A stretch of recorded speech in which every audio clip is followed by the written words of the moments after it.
સુરતના ઉધના કૈલાશનગરમાં બાઇક અથડાવાના ઝઘડા મુદ્દે યુવકની ચપ્પુ મારી હત્યા કરનાર આરોપી સમીર બહેરાને ઝડપી પાડતી ઉધના સર્વેલન્સ પોલીસ મૃતક સરોજ પાંડેસરાની કંપનીમાં સુપરવાઇઝર તરીકે નોકરી કરતા હતા. સુરતની ઉધના પોલીસ દ્વારા હત્યાના ગણતરીના સમયમાં આરોપી સમીર બહેરાને ઝડપી પાડી જેલના સળિયા ગણતા કર્યા. મૂળ ઓરિસ્સાના વતની સરોજ કુમાર ખીરોદ મહંતી ઉંમર વર્ષ 47 પાંડેસરાની ખાનગી કંપનીમાં સુપરવાઇઝર હતા.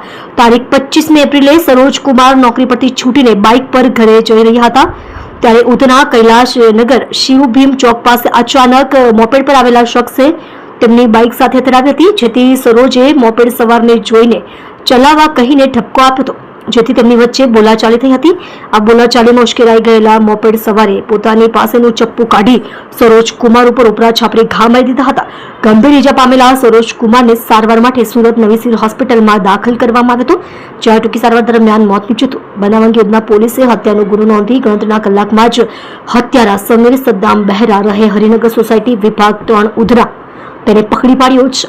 સમીર ફોટોગ્રાફીના ધંધા સાથે સંકળાયેલો છે. ઉધના કૈલાશનગર પાસે બાઇક સાથે મોપેડ અથડાવતા આપેલા ઠપકાથી ઉશ્કેરાઈ ગયેલા મોપેડ સવારે ચપ્પુના ઘા મારી યુવકની હત્યા કરી હતી. પોલીસે ગણતરીના કલાકમાં જ આરોપીને પકડી પાડ્યો છે.